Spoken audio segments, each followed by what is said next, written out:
기호에 따라서는 전복 내장을 넣은 전복죽을 좋아하시는 분도 계시고 전복 내장을 넣지 않고 그냥 하얗게 끓인 전복죽을 좋아하시는 분도 계신데 이건 정말 기호의 차이이니까 드시는 분의 기호를 잘 맞춰서 끓이면 이제 드시는 분께서 더 맛있게 드실 수가 있겠죠.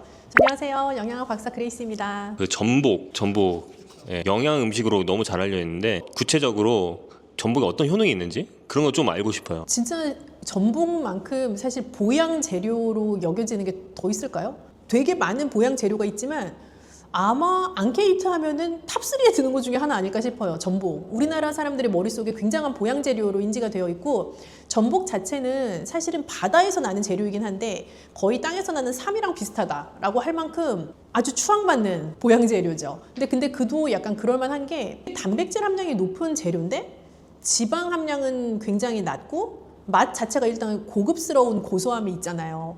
그래서 사실은 남녀노소 거의 가리지 않고 그 맛을 싫어하는 사람은 거의 없는 것 같아요.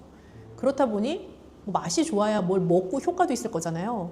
많이 드실 수 있는 기호도를 가지고 있는 식재료, 몸에도 좋은 재료, 그렇다 보니 더 좋은 보양 재료라고 여겨지는 것 같아요. 그 전복을 그 맛으로도 드시는 분들이 있고 좀 환자분들도 굉장히 많이 드시잖아요. 병우 회복에는 사실은 굉장히 좋은데 그 이유가 단백질 함량이 높고 지방이 낮다라고 말씀드렸는데 소화는 또 잘 되고요. 그런데 단백질 함량이 높은 재료이면서도 무기질을 같이 굉장히 고함량으로 가지고 있는 재료인 거예요. 그런 재료는 사실 흔치가 않아요. 그래서 무기질 중에서 아연도 굉장히 높고 셀레늄도 높고요. 면역력을 높여줄 수 있는 영양소는 전복이 일단 다 갖고 있어요. 그래서 아프다 하면 우선 면역력이 저하됐겠구나 라는 생각을 하게 되고 당연히 소화가 잘 되면서 면역력을 증강시켜 줄 수 있는 재료면 좋은데 전복이 다 가지고 있는 거죠. 그럼 이런 아연, 셀레늄의 효능이라고 하는 거는 면역력이라고 볼 수 있는 건가요? 맞아요. 면역력이라는 것은 굉장히 복합적인 어떤 인간의 신체를 보호하고자 하는 기능 중에 하나인데 우리가 면역이라는 단어로 간단하게 표현하지만 면역력이라는 것을 나타낼 수 있는 데에는 굉장히 다양한 면역 세포가 존재를 해요. 그래서 면역 세포들이 만들어지는 것, 작용하는 것, 그 면역 세포가 제대로 잘 싸워줘야 되는 그 모든 기능을 하는 것에 이르기까지 전복에 충분하게 들어가 있는 아연이나 셀레늄 같은 영양소가 곳곳에서 역할을 하게 되죠. 그래서 그런 영양소를 전복이 많이 가지고 있기 때문에 면역력 증강에는 아주 좋은 재료예요. 그 상처 회복이랑 감염 예방에도 좀 도움이 되나요? 그렇죠. 우리가 면역력이 떨어지게 되면 상처가 나도 잘 아물지를 않아요. 그래서 아이들 같은 경우에 예를 들어서 밥을 잘 안 먹고 뭐 편식하고 몸이 약한 아이다라고 하면 조금만 놀이터 가서 넘어져도 그 상처가 빨리 안 나아요. 근데 그거는 나이가 들어서도 좀 마찬가지일 수가 있는 게 젊었을 때는 어디 가다가 툭 부딪혀서 피가 나도 금방 그 피가 지혈이 되고 그 상처가 봉합이 되는데 자연적으로 나이가 들면 들수록 상처가 나고 나면 잘 안 아물고 계속 덧나고 그 위로 다시 염증이 발생하고 하는 케이스들이 있잖아요. 그런 게 기본적으로 내가 피부가 약해졌나 봐. 그런 개념보다 더 상위로는 면역력이 떨어져서 그런 거죠. 그리고 제가 듣기로는 이제 전복에 요오드가 좀 들어있다고 들었어요. 네, 전복 자체가 전복이 주로 먹고 사는 게 미역이거든요. 미역 자체가 요드가 높은 식재료이다 보니까 당연히 전복도 요드가 높은 식재료에 해당을 할 수밖에 없고요. 그래서 요드도 우리가 면역력에는 되게 중요한 영양소예요. 그래서 전복 자체가 더 좋은 재료가 되기도 하죠. 소화가 잘 되고 고단백이라고 말씀해 주셨잖아요. 특히 노인분들한테 어떤 점이 더 좋은지 한 번 더 깊게 얘기해 주시면 좋을 것 같아요. 우선 단백질을 꾸준히 적정량만큼 또 충분히 드시라고 말씀을 드리지만 고단백 식품이 소화가 잘 안 되는 경우도 있을 수 있어요. 예를 들어서 뭐 삼계탕도 우리가 젊은 분들에게는 되게 소화 잘 되는 보양식 고단백 식품이라고 여겨지지만 어르신들은 삼계탕 드시고 나면 너무 포만감이 있거나 혹은 좀 약간 기름지다라고 느껴져서 화장실을 가신다거나 하는 케이스들도 있거든요. 그런 게 다 소화 흡수가 충분히 되지 않는다라는 것의 반증이기도 한데 전복은 단백질 함량이 높지만 소화가 용이한 재료이기 때문에 단백질을 먹는 이유인 내 몸에 단백질을 채우고자 하는 그 역할을 충분히 해줄 수 있는 재료에 해당하죠. 그래서 어르신들이 정말 아주 고품질의 단백질, 양질의 단백질을 드시고 싶다라고 할 때 전복은 굉장히 좋은 재료예요. 근감소증 예방하는 데도 좀 도움이 될 수 있고 근육을 잘 관리하는 데에도 충분히 도움이 될 수 있는 재료이죠. 그리고 이제 하체 운동을 하면서 먹으면 또 하체 근육이 또 늘 수도 있고 연골에도 좋을 수도 있는 그러면 이 전복죽도 어떤 레시피로 하느냐에 따라서 맛이 달라질 수 있잖아요. 그래서 전복죽을 좀 맛있게 끓이는 박사님만의 그런 노하우가 좀 있을지. 일단 그 전복은 크고 싱싱한 게 좋은데요. 클수록 기하급수적으로 비싸지잖아요. 그런 재료잖아요. 그래서 적정한 가격의 전복을 싱싱한 걸 잘 선택을 하시는 게 일단 중요할 것 같고, 세척을 깨끗하게 잘 하시는 거, 손질을 잘하는 거, 그런 기본적인 지침을 잘 지켜야 되는 식재료에 해당해요. 기호에 따라서는 전복 내장을 넣은 전복죽을 좋아하시는 분도 계시고, 전복 내장을 넣지 않고 그냥 하얗게 끓인 전복죽을 좋아하시는 분도 계신데, 이건 정말 기호의 차이이니까 드시는 분의 기호를 잘 맞춰서 끓이면 더 맛있게 드실 수가 있겠죠. 그래서 전복살을 잘 손질해서 참기름에 볶아내서 끓이기 시작을 하면 좀 더 고소한 맛을 배가시킬 수 있는 조리법이 되죠. 그러면 이런 전복죽 있잖아요. 고소한 맛을 내는 게 뭐 참기름 이런 걸 두르면 좀 더 맛이 있을까요? 그렇죠. 참기름을 둘러서 잘 손질된 전복살을 볶으면 훨씬 고소하죠.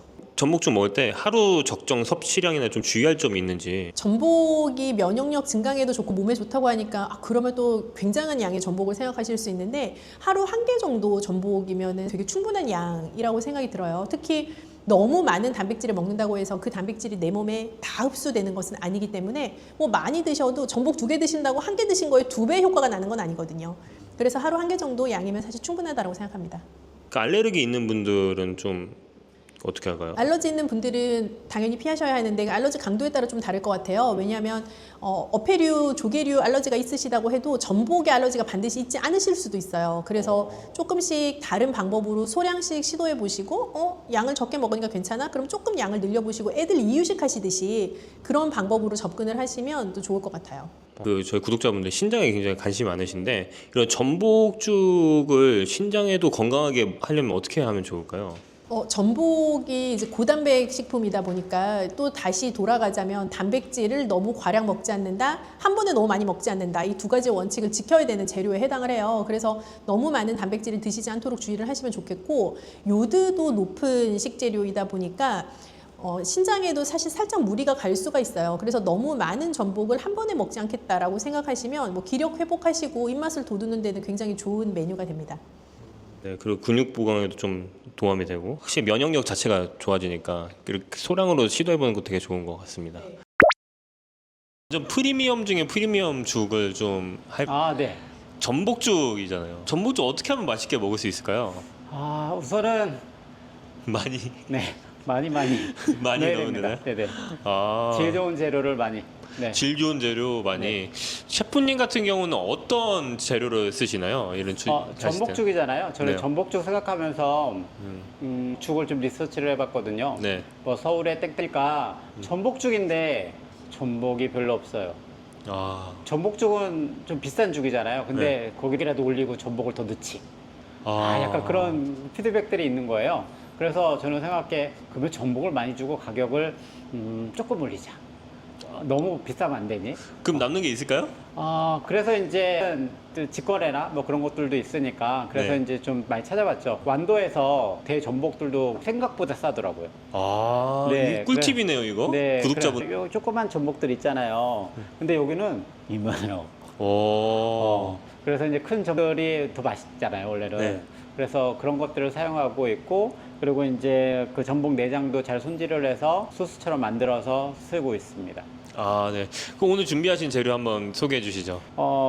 메인 재료인 전복인데, 이 전복은 저희가 이제 완전 횟감 상태로 온 전복을 제가 손질한 거예요. 이 전복을 다 손질을 해서 다 썰어서 얘를 살짝 볶아서 여기 육수랑 같이 해서 냉동시킨 거고요. 그리고 얘도 이제 전복 내장인데 제가 소스처럼 만든 거예요.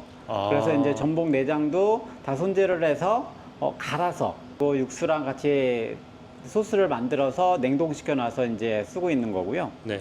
그리고 이제 야채가 5종 정도 있는 야채들이 들어간답니다. 5종이면 뭐가 들어있나요? 여기 야채는 파랗게 보이는 것들이 애호박이고요. 하얀 것들은 양파, 그리고 감자, 양배추, 그리고 당근, 이런 거죠.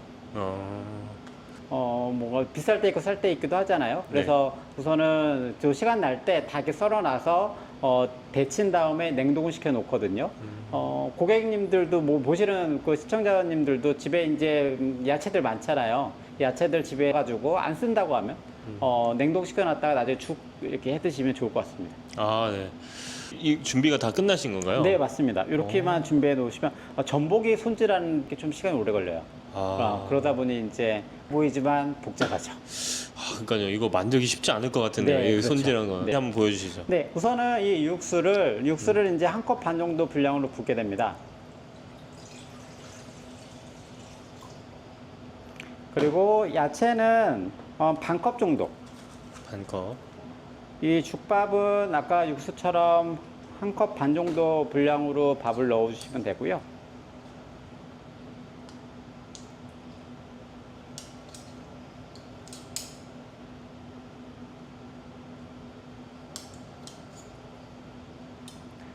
그리고 이제 여기서 약간 그 키포인트가 하나가 있긴 한데, 여기는 네. 전복이랑 네.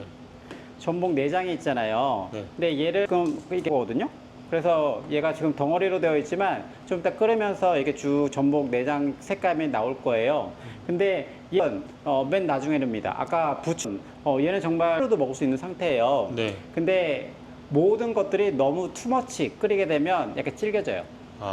얘가 제일 부드럽거든요. 그러니까 살짝만 익으면 되는 형태인데 처음부터 죽을 끓여주게 되면 얘가 질겨져요. 다 했을 때 얘를 마지막에 넣고 얘가 이제 다 녹으면서 이제 되게 끓을 때 끝 하면 제일 좋습니다. 네.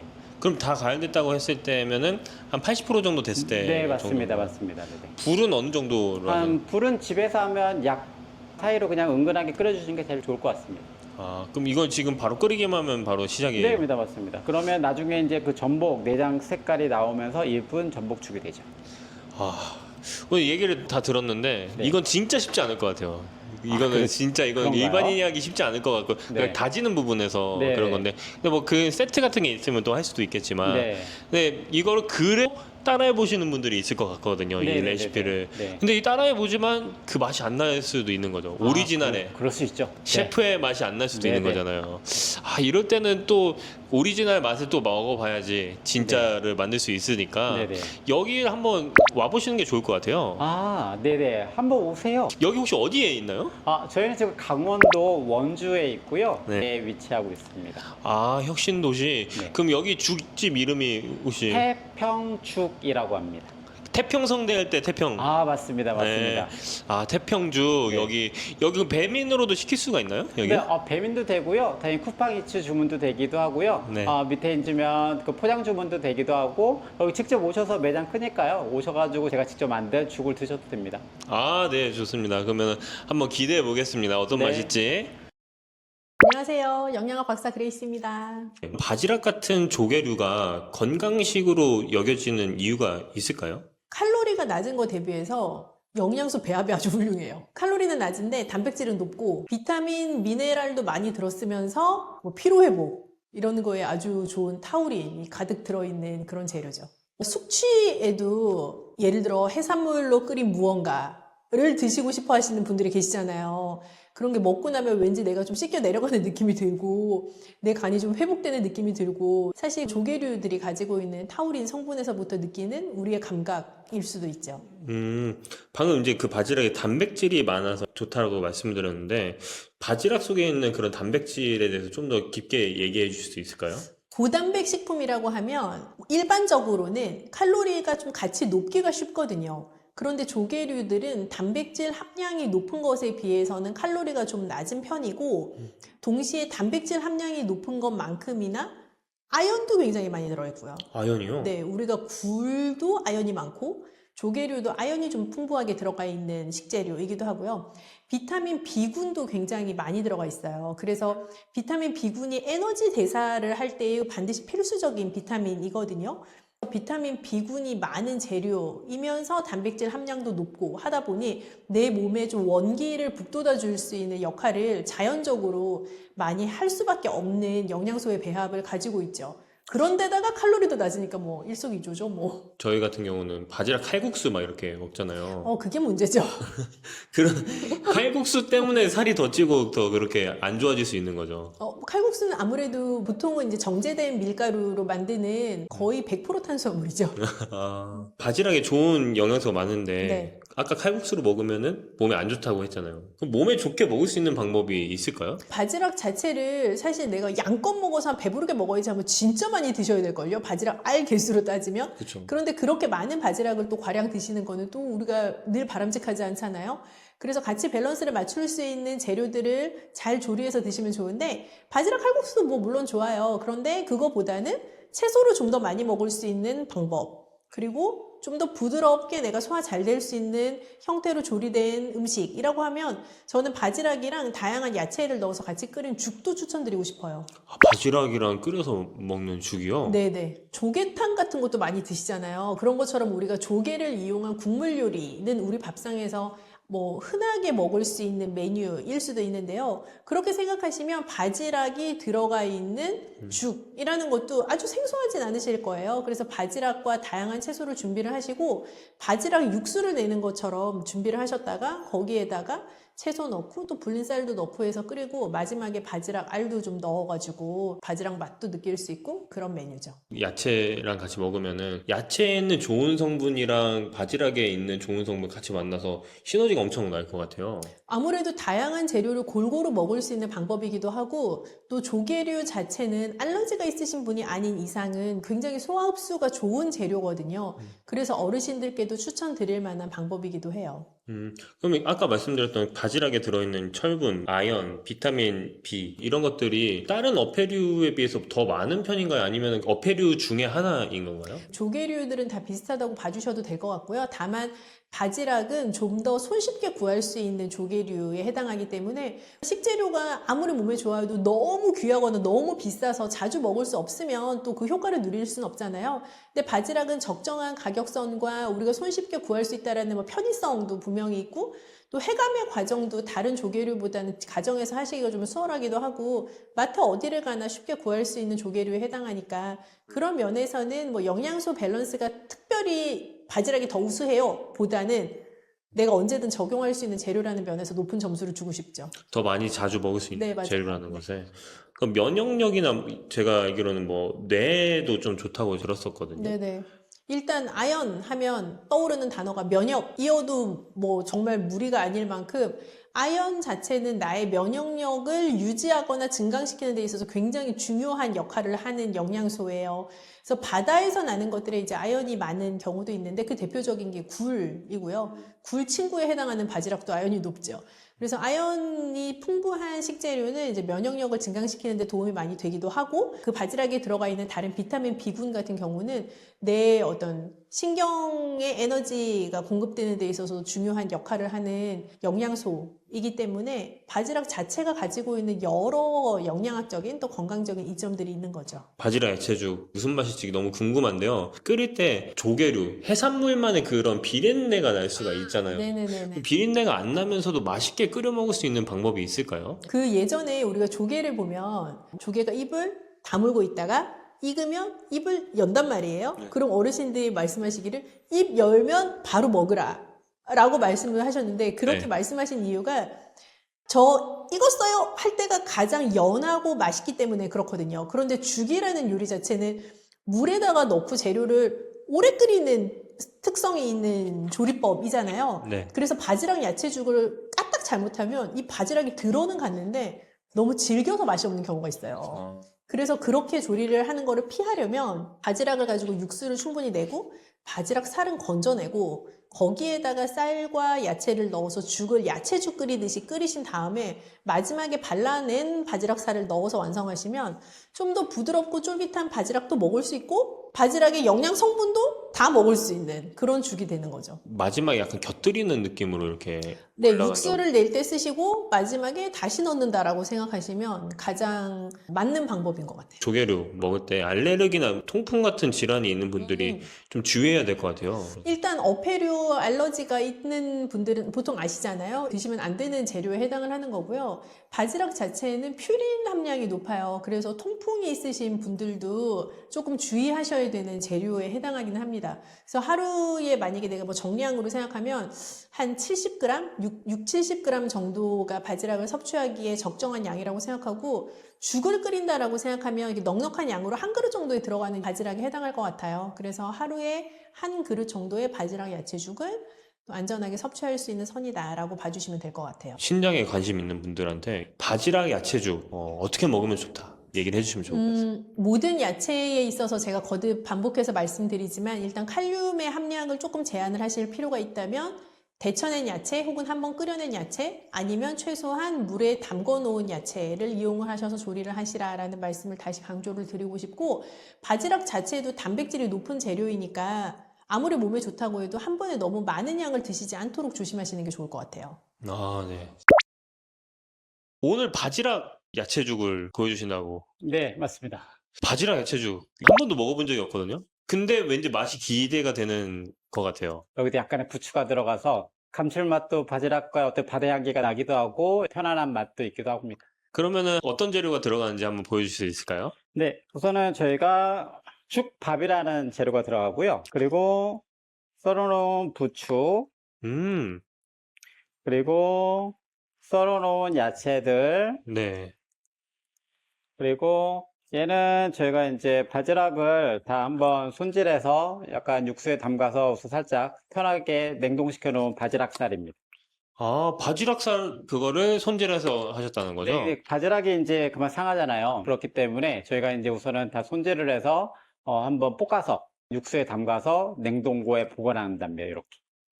볶아서 육수에 담갔다는 거는 어떻게 하셨는지 디테일하게 말씀해 줄 수 우선은 있을까요? 바지락을 사면 이 모든 죽들은 원재료를 살짝 참기름에 볶아요. 네, 바지락도 마찬가지로 참기름에 살짝 볶아요. 너무 오래 볶으시면 안 되고. 그런 다음에 이제 냉동고에 보관하면 되는데 이게 냉동고에도 보관하게 되면 말라요. 그래서 저희가 이제 이렇게 육수를 같이 넣어서 이렇게 큐빅 형태로 보관하게 된다고 하면 꽤 오래 신선도를 유지할 수 있답니다. 그럼 저 바지락을 볶고 얼릴 때도 저 소스를 넣은 그 맞아요. 수육 요 육수가 육수에다가 들어간 거예요, 여기에. 아, 네. 무슨 맛일지 정말 기대가 됩니다. 아, 그 야채는 뭐가 들어가는지 간단하게 말씀해 네. 주실 것 같아요. 야채 들어가는 것들은 요 보이는 것처럼 푸릇푸릇한 거는 애호박, 네. 그리고 감자, 양파, 당근, 양배추 아, 이렇게 들어갑니다. 굉장히 다채롭게 엄청 많이 들어가네요. 네, 이거 부추도 들어가고. 네, 그렇죠. 이게 건강과 맛과 모든 걸 다 잡으려고 하다 보니까 여러 가지를 넣어서 또 색깔도 있잖아요. 색깔도 네. 이쁘기도 하고. 저희는 이제 매일 고용된 양과 어떤 그 야채의 종류를 사용하고 있는데 집에 보면 감자, 양배추, 당근, 양파 이런 것들이 다 애매하게 남아가지고 썩어서 버릴 수가 있잖아요. 아, 얘 이제 안 쓸 것 같아. 얘를 그러면 다져서 끓는 물에 데쳐요. 데쳐서 그냥 냉동. 이거 모든 재료가 한꺼번에 없어도 돼요. 우선은 이 재료들을 이제 다 조금씩. 다져가지고 데쳐서 냉동을 시켜놔요. 그 다음에, 죽을 만들겠다. 그러면 얘들을 이제 다 이렇게 꺼내가지고, 이 야채 같은 경우는 냉동이 된 상태라 하더라도 칼로 살짝 탁 해도 다 부서지거든요. 아, 네. 그러니까 이게 냉동해서 이렇게 사용하기가 어렵진 않을 거예요. 냉동고에 보관하신 다음에 사용하셔도 됩니다. 이게 어떻게 만들어질지 정말 궁금한데 이제 어떻게 조리를 시작하면 될까요? 네, 이렇게 준비가 되어 있으면 거의 그냥 80%다 끝났다고 생각하면 되고요. 네. 이제 섞어주시기만 하면 되는데 양에 대한 것이 이슈가 있잖아요. 네. 그래서 육수는 한 컵 반 정도 넣으시면 되고 죽밥도 네, 한 컵 반 정도 양으로 생각하면 그 물량과 그 육수량과 동일하다 생각하시면 돼요. 그리고 이게 한 컵 반이면 사람들이 이렇게 많은 밥을 내가 먹는 거야 생각할 수가 있지만 실제로 밥으로 생각을 하면 반 공기도 안 되는 분량이에요. 그리고 이제 야채들은 한 반 컵 정도 되는 분량을 넣으신다고 생각하면 되고요. 야채를 좋아하신다 그러면 더 넣으셔도 되죠. 제가 바지락 준비한 요거. 그리고 부추는 맨 나중에 끓은 다음에 한 2숟가락 정도 넣으시면 돼요. 그 바지락 같은 경우는 양이 어느 정도 되시나요, 저게? 양으로 하면 한 50g. 그리고 제가 죽을 할 때마다 이제 이렇게 기름을 처음에 살짝만 넣어주거든요. 이렇게 넣어주면 재료들이 약간 혼합되고 약간 어우러지는 그런 느낌들이 살아난답니다. 좀 고소해지기도 하고. 이 상태로 이제 끓여주시면 됩니다. 한 5분 정도 끓여주시면 돼요. 아, 네. 안녕하세요. 네, 안녕하세요. 저희 영상 보시는 분들 중에서 만성 질환에 고민이 있으신 분들이 굉장히 네. 많으세요. 당뇨나 뭐 신장 질환, 고혈압 같은 이제 만성 질환들이잖아요. 그런 게 있으면은 좀 간식을 고르기가 좀 쉽지가 않거든요. 그렇다고 간식을 또 안 먹을 수도 없고. 이런 분들에게 떡 같은 거를 좀 간식으로 추천을 할 수 있을까요? 사실은 만성 질환이 있다라고 딱 진단을 받으면 이제 뭘 먹어야 될지 되게 고민인데, 오히려 만성 질환자 분들이 건강한 간식을 택하시면 간식을 잘 활용하는 게 굉장히 좋은 식생활 관리법이 될 수도 있어요. 그래서 한 끼에 막 많이 먹고 다음 끼니까지 기다리는 것보다 오히려 소량을 끼니에 드시고 중간중간 음식들을 먹어주는, 그게 이제 간식의 정의잖아요. 그렇게 간식을 잘 활용하시면 좋은데, 떡은 굉장히 좋은 간식이 될 수가 있죠. 보통 간식으로 뭐 드세요? 라고 상담하면서 여쭤보면 빵, 과자, 무슨 음료 이런 거 말씀하시기도 하고 과일 같은 거 말씀하시기도 하지만, 실제 진짜 뭘 드셨는지 리스트를 받아서 보면 건강한 거를 찾아서 드셨다고 드셨는데도 그렇지 않은 것들이 있거든요. 근데 떡은 너무 달지 않은 것을 선택을 하셔서 정량만 드신다고 하면 오히려 다른 것보다 건강한 간식이 될 수 있어요. 근데 신장 질환이 있는 사람들은 단백질이나 칼륨 섭취를 조심해야 된다고 했잖아요. 떡도 어떻게 보면 거의 쌀이 들어있으니까 단백질이나 이런 게 좀 들어있을 수 있는데, 그 신장 질환 환자분들한테도 그 떡이 좀 괜찮나요? 쌀이라는 이제 재료는 여러 곡류 중에 가장 단백질이 낮은 곡류에 해당을 할 수가 있어요. 그래서 떡의 주재료는 뭐 맵쌀이든 찹쌀이든 여하튼 흰 쌀 자체가 떡의 주재료인 경우가 많아서, 그 흰 쌀로 만들어진 떡 자체는 오히려 신장 질환자분들이 정량 드셨을 때 좋은 간식으로 선택을 할 수 있는 요소가 되죠. 팥이나 콩에 들어간 떡 같은 경우는 좀 칼륨이 높을 수 있잖아요. 떡 종류를 생각해 보시면 백설기 이런 것처럼 딱 하얗게 딱 그것만 보이는 떡 말고 팥, 콩, 견과 이런 것들이 많이 붙어있는 찰떡 이렇게 부르는 떡들 있잖아요. 그래서 그런 떡이 일반 건강인들한테는 되게 좋은 간식인데, 신장질환이 있으신 분들에게는 조금 부담스러운 선택이 될 수가 있어요. 왜냐하면 일반 쌀에 비해서 팥, 콩, 견과 이런 재료들은 단백질 함량도 좀 높고 칼륨 함량도 좀 더 높을 수 있어서 신장에 부담을 줄 수가 있거든요. 그래서 그런 떡보다는 오히려 조금 더 심플한 재료로 만들어진 떡을 고르시면 더 좋을 것 같아요. 근데 제가 이제 이런 컨텐츠를 하다 보면서 팥이나 이런 것들이 신장에 좀 도움이 될 수 있는 부분이 약간 이뇨작용을 좀 해가지고 그럴 수 있다라고도 했었는데, 여기서는 좀 다를 수 있나요?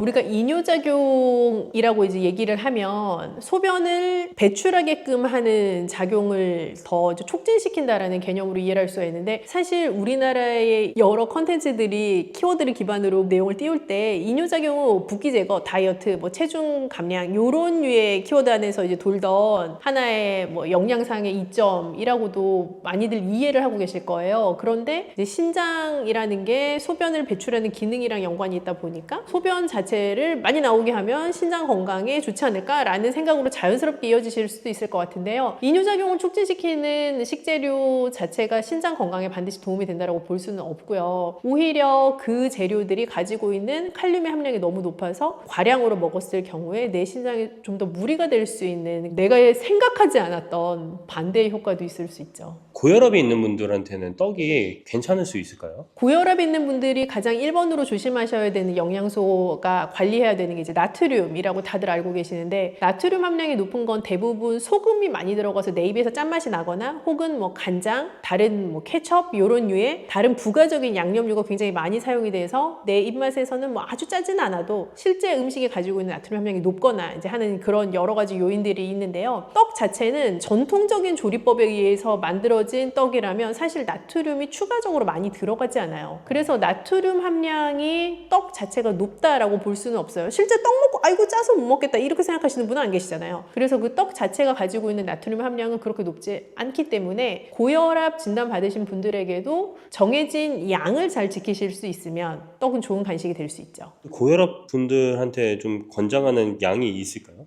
근데 고혈압 진단받으신 분들뿐만 아니라 모든 이제 만성 질환 가지고 계신 분들에게 떡을 어느 만큼 먹어도 되냐라고 저에게 물으신다면 저는 그냥 심플하게 찹쌀떡 1개가 하루에 드실 수 있는 양의 크기다라고 말씀드려요. 그래서 70g? 조금 더 내가 나를 허용해 보겠어 한다면 한 100g? 이렇게 정도 왔다 갔다 하게 드실 수 있을 것 같아요. 좀 개인적으로 생각이 드는 건 그 정도 한두 개는 너무 좀 감칠맛 나는 것 같아서. 그쵸. 이제 사람의 모든 것이 다 선택이지 않습니까? 그래서 조금 건강하게 드실 수 있는 방법을 택한다면 앞으로는 만성질환 진단을 받으셨든 아니든 상관없이 정해진 양, 내가 정한 양을 내가 지켜보겠다라고 생각하시는 건 굉장히 좋은 식생활 지침이에요. 그래서 만약에 저 같으면 하나를 먹을 거면 진짜 맛있게 먹고 싶을 것 같아요. 그래서 그런 떡을 진짜 맛있게 딱 한 조각만 먹을 수 있다면 진짜 맛있게 먹을 수 있는, 더 건강하게 먹을 수 있는 그 하나의 방법이 있다면 좋을 것 같아요. 일단 내가 좋아하는 떡이 무엇이냐에 따라 조금 다를 것 같은데 소도 좀 이렇게 있고 단맛도 나고 이런 떡을 좋아하시는 분이라면 약간 우리 왜 다이어트 할 때 치팅데이 하잖아요. 그런 것처럼 내가 그거를 먹어도 되는 요일을 정하시면 좀 기다려지지 않을까요? 그런 생각도 들고 그냥 담백한 떡을 뭐 예를 들어서 조청에다가 찍어 먹는 걸 즐기시는 분이라면 많이 찍으면 맛있겠죠. 근데 그렇게 계속 먹을 수는 없고요. 조금 내가 곁들이는 것도 좀 조심하시고 내가 먹을 수 있는 양을 스스로 잘 지킬 수 있는 나만의 어떤 방법을 세팅해 나가시면 좋을 것 같아요. 그래서 떡 자체는 어찌되었건 탄수화물에 해당하는 간식류라고 보실 수가 있거든요. 그래서 탄수화물에 밀집되어 있는 어떤 음식을 먹고 나면 혈당이 생각보다 가파르게 올라가는 부작용이 있을 수가 있는데 그 혈당 상승을 기울기를 좀 완만하게 해줄 수 있는 다른 짝꿍 음식을 뭘 먹느냐에 따라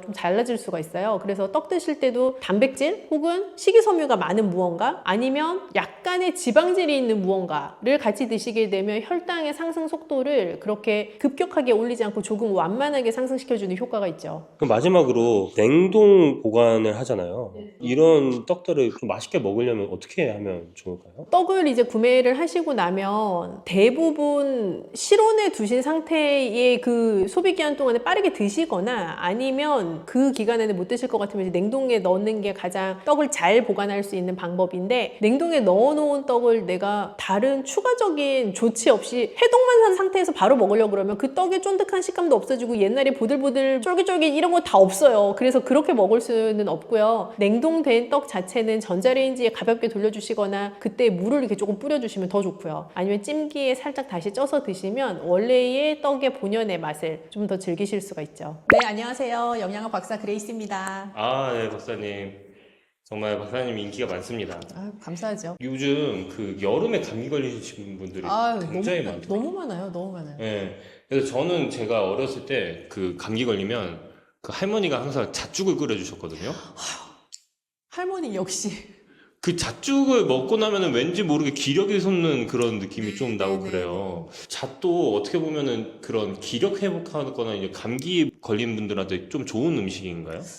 피디님이 또 유독 잣이랑 잘 맞나 보네요. 그쵸? 아, 잣이 되게 작은 견과류잖아요. 알맹이가 굉장히 조그마하잖아요. 네. 그런데 사실은 이렇게 말하면 약간 과장일 수도 있지만 약재라고 보셔도 저는 좋을 것 같아요. 잣이요? 뭔가 고소한 맛이 나는 약이라고 어. 생각해도 좋을 만큼 뭐 기력을 북돋아주는 데도 매우 좋고요. 잣 자체가 작은 그 알맹이 안에 진짜 농축적인 영양소를 가득 담고 있는 재료예요. 수정과나 막 이런 곳에도 막 잣이 막 들어가고 하잖아요. 새알? 네, 새알. 새알 이렇게 들어가 있는 거. 네, 그게 건강식이라고도 볼 수 있겠네. 건강 간식? 약간 그렇게. 네, 그렇게 생각하실 수도 있고 잣 자체는 단백질이 진짜 꽉 차 있는 견과류예요. 그리고 불포화 지방산이 많아요. 불포화지방산. 우리가 살면서 고기를 많이 먹는 이제 현대인의 식습관에서는 포화 지방산을 먹을 일이 참 많은데 잣이나 다른 견과류들은 이제 불포화 지방산이 많으니까 아무래도 몸에 좋은 지방산을 더 많이 함유하고 있는 재료에 해당하죠. 그렇구나. 그래서 제가 먹고 나면 기력이 막 솟고 막 그랬나 보네요. 그래서 이렇게 키가 크게 성장하셨네요. 저 집안 내력입니다. 너무 좋. 그럼 잣이 이제 네. 몸에 좋은 불포화지방산, 네. 비타민, 그리고 이런 것들이 심장과 뇌 건강에도 좀 도움이 될 것 같거든요. 불포화 지방산의 효과 중에 하나가 우리가 불포화 지방산 하면 많은 분들이 연관 검색어로 머릿속에 오메가3 이런 거 딱 떠오르실 텐데 불포화 지방산은 사실 어떤 혈관 건강, 혈액을 건강하게 해주는 그런 효과를 가지고 있는 영양소이기도 해요. 그래서 뇌 건강이라고 하면 우리가 인지 기능이 뭐 개선된다거나 혹은 치매를 예방할 수 있다거나 뇌 혈관 건강을 개선해 줄 수 있다거나 하는 유로도 생각을 해볼 수가 있는데 불포화 지방산의 효과 중에 그런 효과들이 사실 크게 자리를 하고 있죠. 그래서 잣은 불포화 지방산이 함량이 높은 식재료다 보니까 뇌 건강 충분히 도움이 되는 재료라고 볼 수 있어요. 그러면은 이런 잣을 보통 죽으로 많이 만들어 먹잖아요. 네네네. 그 시니어분들한테 좋은 장점이라는 게 더 있을까요? 일단 모든 견과류는 건강상 주는 이점이 분명한 재료인 건 맞는데 자칫 잘못하면 좀 배탈이 나기 쉬워요. 그러니까 제가 배탈이 난다는 거 뭐 배가 아파요 뭐 이렇다기보다는 기름기가 많은 재료이다 보니까 뭐 설사가 나기가 쉽다든지 아니면 먹고 나서 괜히 소화가 안 되는 느낌이 든다든지 할 수가 있는데 죽을 끓여서 먹게 되면 소화 흡수가 훨씬 용이해지기 때문에 일단 뭐 속에서 부대낀다거나 내가 뭐 견과류 먹고 바로 화장실 가고 싶다거나 이런 현상은 훨씬 덜 하죠. 그래서 잣죽 자체는 잣에 들어가 있는 영양소를 굉장히 부드러운 방법으로 섭취할 수 있는 좋은 음식이에요. 그러면은 이런 잣죽을 만들 때 박사님만 좀 알고 있는 좀 맛있게 먹을 수 있는 그런. 할머님이 더 많이 알고 계셔요, 근데. 저 그냥 단순 갈아서 그냥 하기만 하고. 아, 맞아요. 그래서 잣을 일단, 뭐 구입을 하시면 당연히 신선한 잣을 선택을 하시는 게 제일 중요한 1번이라고 생각을 하고요. 그거를 잘 씻어서 잣에 왜 어떤 견과류 먹으면 이게 맛이 떫어? 하는 생각이 드실 수가 있는데 이제 잘 씻어내고 나면 그 떫은 맛도 좀 같이 용해되기도 하거든요. 그래서 좀 깨끗하게 씻으시고 그거를 이제 잘 볶으셔가지고 사용을 하시면 좋은데요. 볶아서요? 네, 볶으면 사실 고소한 맛이 확 하고 올라올 수는 있지만 한편으로는 지방산이 많은 식재료, 조그만 식재료이기 때문에 잘못 볶으면 금방 홀랑 타요. 그래서 너무 많이 볶지 마시고 그냥 살짝만 볶아서 쌀과 함께 갈아서 끓이시면 제일 좋고 내가 뭐 두유를 좋아한다. 그러면 물 대신 두유에다 끓이셔도 되고요. 그런 방법도 있죠. 두유에서 해서 먹으면 좀 더 맛이 다른가요? 훨씬 고소하기도 하고 일반 물을 넣어서 갈아서 끓이는 것보다는 조금 더 묵직한 맛이 나고 두유 자체가 가지고 있는 단맛도 좀 올라오기도 하고요. 일단 영양가 자체도 일반 물을 가는 것보다는 영양 밀도가 확 올라가기는 하죠. 그 잣이 그래도 네. 열량이 좀 높다고 들었어요. 열량이 완전 높죠. 그게 사실 문제죠. 그래서 하루 적정 섭취량이 또 있을 것 같아요. 이런. 이제 견과류 자체가 몸에 좋은 반면 열량이 되게 높은 재료들이에요. 그래서 이거는 잣만의 이슈는 아니고 모든 견과류가 다 마찬가지인데 다만 잣은 조그맣고 우리 왜 이렇게 쌀 튀밥 집어 먹듯이 낼름낼름하고 계속 먹기가 아주 손이 가는 재료일 수 있기 때문에 나도 모르게 많은 양을 먹어버릴 수 있는 거죠. 그래서 우리가 쌀밥 만약에 먹는다고 하면 보통 한 공기에 300kcal라고 생각하거든요. 근데 잣은 100g에 한 700kcal쯤 돼요. 그러니까 굉장히 열량이 높은 재료이고 그렇다 보니 나도 모르게 많이 먹을 수 있고 많이 먹으면 열량을 과다 섭취하게 될 수도 있지만 아까 말씀드린 것처럼 과량의 견과류를 먹게 되면 뭐 화장실에 가게 된다거나 소화가 잘 안 된다고 느껴진다거나 하는 류의 불편함을 느끼시게 될 수도 있어요. 그래서 그런 부분들 좀 주의하시면 좋겠고요. 하루 적정하게 드시는 양이라고 하면 뭐 예를 들어 잣죽으로 끓인다고 하면 하루 한 그릇 정도 적당하겠다 하는 생각이 들고 나 그냥 집어 먹어야지 라고 생각하면 뭐 티스푼으로 뭐 한 서너 티스푼 정도 안쪽 그 정도 양이 하루에 드시기에 적정한 양으로 보여져요. 서너 티스푼이면은 개수로는 몇 알 정도 될까요? 그게? 개수로 딱 따지면 뭐 한 30개 더 되지 않을까요? 네. 30개 정도. 네. 이 티스푼을 또 이제 헷갈리셔서 아주 큰 스푼으로 하실 수도 아빠 밥 있으니까. 숟가락 아니고요. 네. 그럴 수 있으니까 티스푼 네. 한 30알 정도로 네. 하는 걸로 알겠습니다. 이런 잣을 먹을 때도 신장에 좀 관심 있는 분들한테 좀 주의할 네. 사항이 있다면 또 어떤 게 있을까요? 일단 많이 드시면 안 돼요. 이게 신장 질환자 분들에게 굉장히 중요하게 다루어지는 1번으로 나오는 것 중에 하나가 모든 것을 정량 섭취한다인데 정량이라 함이 건강한 성인 남성 기준의 정량 이런 개념이라기보단 약간 그거보다 조금 적게 섭취한다라는 개념이 신장 질환자에게 정량이라고 생각을 하셔야 될 것 같아요. 그래서 잣도 굉장히 좋은 식재료인 것은 사실이지만 단백질 함량이 일단 높고 단백질 함량이 너무 높은 음식에 자주 노출이 되면 신장에 무리가 가기 때문에 신장 질환자분들은 우선 고단백 식품 자체를 조금 적게 섭취하셔야 되는 필요성이 있어요. 그래서 잣도 뭔가 내가 잣 맛을 너무 보고 싶은데 몇 알 집어먹기 너무 감질맛 나잖아요. 그래서 두유랑 같이 뭐 갈아서 조금 소량 드신다든지 혹은 잣죽으로 끓여서 소량 드신다든지 하는 잣의 풍미는 내가 마음껏 즐기면서도 또 너무 과량 섭취해서 오는 문제는 방지할 수 있는 그런 방법들을 택하시면 더 현명하게 드실 수 있어요. 고단백 식품이라고 말씀드리긴 했었는데 확실히 신장이 좀 아프신 분들은 근육 감소도 같이 오기는 하잖아요. 그래서 이럴 때 또 어떻게 해결해야 될지 또 그래서 궁금하기도. 그게 참 어려운 문제예요. 단백질은 분명히 어느 양만큼 먹어주어야 하는 것인데, 단백질을 또 너무 많이 먹으면 안 된다고 하니 그 적정 양, 어느 양이라는 게 대체 어디냐라는 고민들이 많이 되실 것 같은데요.